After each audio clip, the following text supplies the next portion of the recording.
it still was like this disconnect. You might remember I went from Wall Lake Central, where I didn't fit in at all. Like, it was very diverse but very segregated, and there's all different sorts of Black. And let's talk a little bit about being at a school like that, because a lot of times I give this example. Things that are labeled as the best things in society, especially as a Black man, or just being Black in general, are sometimes can be the most detrimental things for us. Tell me about it. As I'm sure Wall Lake Central, Very detrimental. Ann Arbor Pioneer, like a lot of these schools, Birmingham Groves, are labeled as like one of the best in education and a great place. But what was the pressure about it? Because knowing people that have gone to these schools,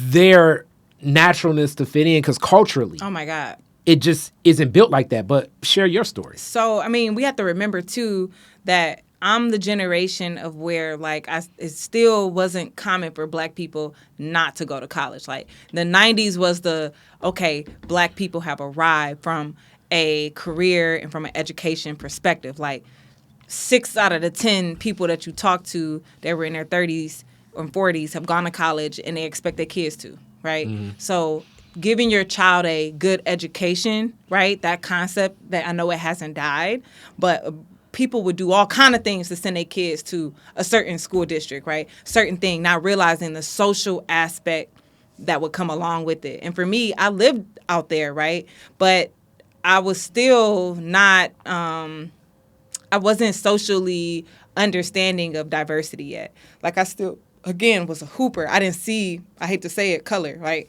If you had an orange ball and you had a floor that squeaked, I'm there, right? So for me to understand the concepts of what it, again, I was raised in Warren. I spent 80% of my time in the city, right? But those worlds kind of still clash for me. So when I was in a setting where it was diverse, but it was still segregated, and it's still, you get to see white men in power, right? So it's a segregated school, but the white man is for sure in power. You know what I'm saying? That was a different for me. My coaches, right, even from the style of play, right? You traditionally see schools like Clarkston, Wall Lake School District, maybe not Groves and Troy School District so much, but they play a certain type of basketball, right? 4 touches and no dribbles, just shots, right? Mm-hmm. So for me, I just told you, I'm Allen Iverson. That's not my game, right? So you're trying to condense me, right? Because you don't want me patting the ball because you friends with so-and-so daddy, and if she don't have the ball in her hand, or if she's not on the court, right, that's the problem. So I got to introduced to politics. I got introduced to diversity. I got introduced to a lot of different things, and an education program that, was good, but you have to remember, these kids have been in Wall Lake School District for quite some time. So my understanding of the school district and the curriculum was different. I'll give you an example, integrated math, right?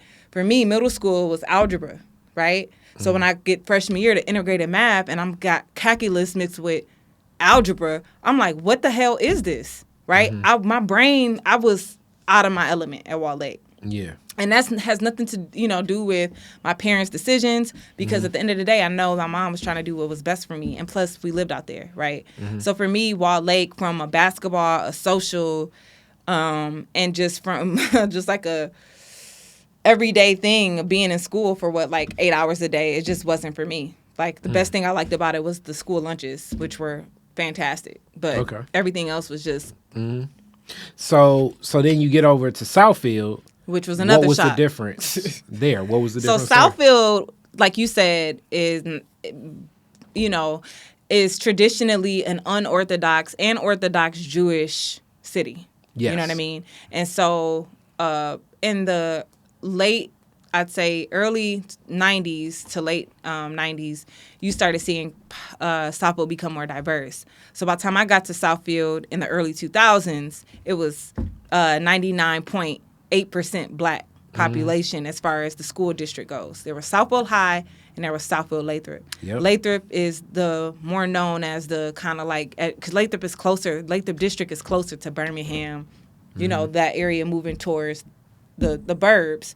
Southfield is closer to the city of Detroit. Yeah. So you got people who think as if, back to giving your kids a better education, right, that if they're not going to send their kids to Redford. They're not going to send their kids to Mumford. They're not going to send their kids to, I'm trying to think of another school that's near. Henry Ford, right? They're going to send them to Southfield. Yep. So Southfield was a mix of parents who had actually moved to Southfield for a better life. And then parents on paper. And parents on paper, right, that lived in Southfield. So Southfield was a mixed bag of different type of black. So going into it, I used to come home like, Mom, I'm so happy to be back around my own people. Like, I'm so happy. But there were things and concepts that I wasn't, again, used to. Like, I always been like, kind of like, oh, I want to be fly. Like, oh, like, you know, I always had that in me just because, again, 90s, everybody was fly. If they was in a Afrocentric wear, they was fly. If they was in a Guess jeans, they was fly. So I'm part of that, like, millennial generation where no matter what you're going to do, you're going to be fly. Excuse what I got on now, but I still, in my own way, think this shit is fly, right? Yeah. So the point I'm making is Southfield was like a fashion show to me. And honestly, I didn't care for it. Like, I'm thinking because I'm around black people, it's about to be like my, like, back to Africa. You was thinking it was going to be like a different world. You was like, oh.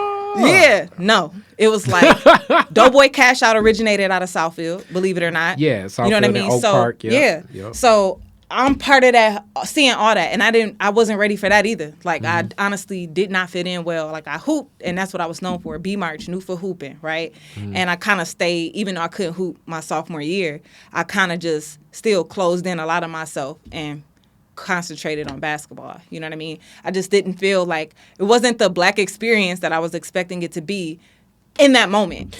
Only in that moment. Now I look back and I'm like, man, I loved going to school there. It was the best black experience for me because that's where I learned black is not one thing.